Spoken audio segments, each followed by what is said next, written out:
Album posthume de Johnny Hallyday, Laura et David attaquent Laetitia. Une action en justice a été intentée, afin d'obtenir un droit de regard sur l'opus. Après avoir fait une assignation en début de semaine devant le tribunal de grande instance de Nanterre pour contester la succession de leur père, le testament de Johnny Hallyday les déshériterait totalement, même si d'importantes donations avaient été faites par le passé. Laura Smith et David Hallyday ont intenté une nouvelle action en justice face à Laetitia Hallyday.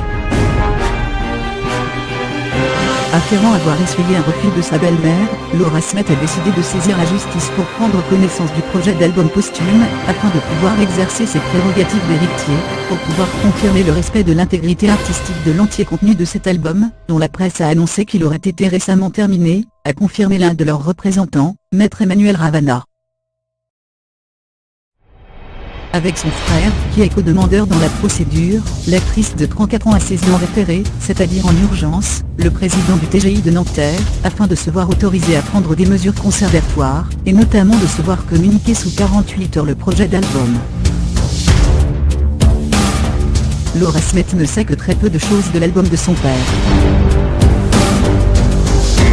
Les enfants de Johnny ont également demandé le gel des biens immobiliers du chanteur, soit les villas situées à Los Angeles, Saint-Barthélemy et Marne-la-Coquette, et la mise sous séquestre de ses droits d'auteur. L'audience a été fixée au jeudi 15 mars à 14h30.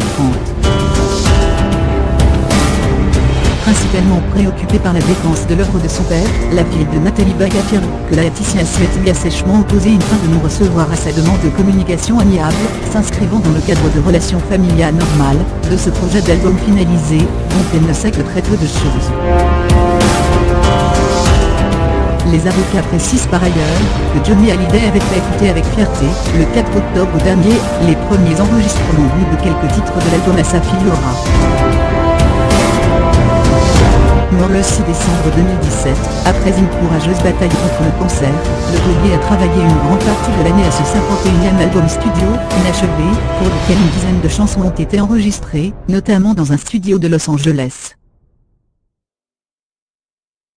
Ses complices et collaborateurs, ces musiciens américains, pour la plupart, et Maxime Nuxier étaient à ses côtés tout au long du processus, et ont participé à la fin de l'enregistrement, plus précisément aux dernières touches de cet album qui était terminé fin novembre, avant le décès du chanteur, aux côtés de Laetitia Hallyday, Bertrand Lamblot et Sébastien Ferrand, manager du rocker.